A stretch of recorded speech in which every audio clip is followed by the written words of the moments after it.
নতুন গাড়ির মতো হয়ে যাইতেছে, এটি কাজ কামে তো অনেক টাকা, প্রচুর টাকা খরচ হয়। এখন ঈদের ভিতরে এটা তো আর বলা যাবে না, এটা গাড়ি রোডে চললে আর আমরা তো আর সীমিত যেটা রেট আছে ওইটাই নিতে পারি, ওই তো বেশি নিতে পারি না, আমাদের ওইটাই দেয় তারা। ওই হিসাবে যাই পাল্লা যা দেয় ওইটাই শুকুর আলহামদুলিল্লাহ।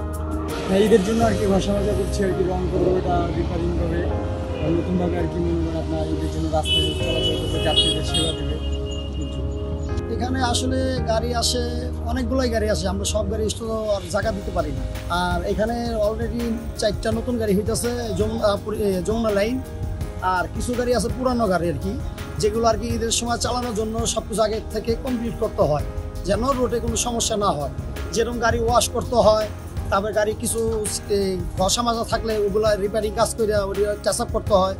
মানে একটা মানে ঈদের জন্য সবাই চায় যে একটা গাড়ি সার্ভিস ভালো দেখ, সুন্দর দেখ, যে যাত্রীরা আরাম পায়, সেই জন্য তারা গাড়িটা বসায় কাজ করার জন্য। একটা গাড়ি আপনার কাজ করতে সময় লাগে প্রায় 15 থেকে 20 দিন সময় লেগে যায়, আর নতুন গাড়ি আপনি একটা গাড়ি বানাতে গেলে আপনার প্রায় 35 দিন সময় লাগে আর কি। এই মিলে ঝিলে আর কি গাড়ি ধরেন 20 থেকে 25 দিন সময় লাগে আর কি। টিন আপনার 142 টাকা কেজি পরে টিন, হ্যাঁ ওটি টিউব 140-42 টাকা ওটি পরে দাম। কস্টিং খরচ এখন অনেক, গাড়ি চালাই মুশকিল, গাড়ি চালানো খুব মুশকিল। বাজারে যে দাম জিনিসের মাল সামানের দাম, এটা গাড়ি চালানো খুব টাফ হয়ে যায়।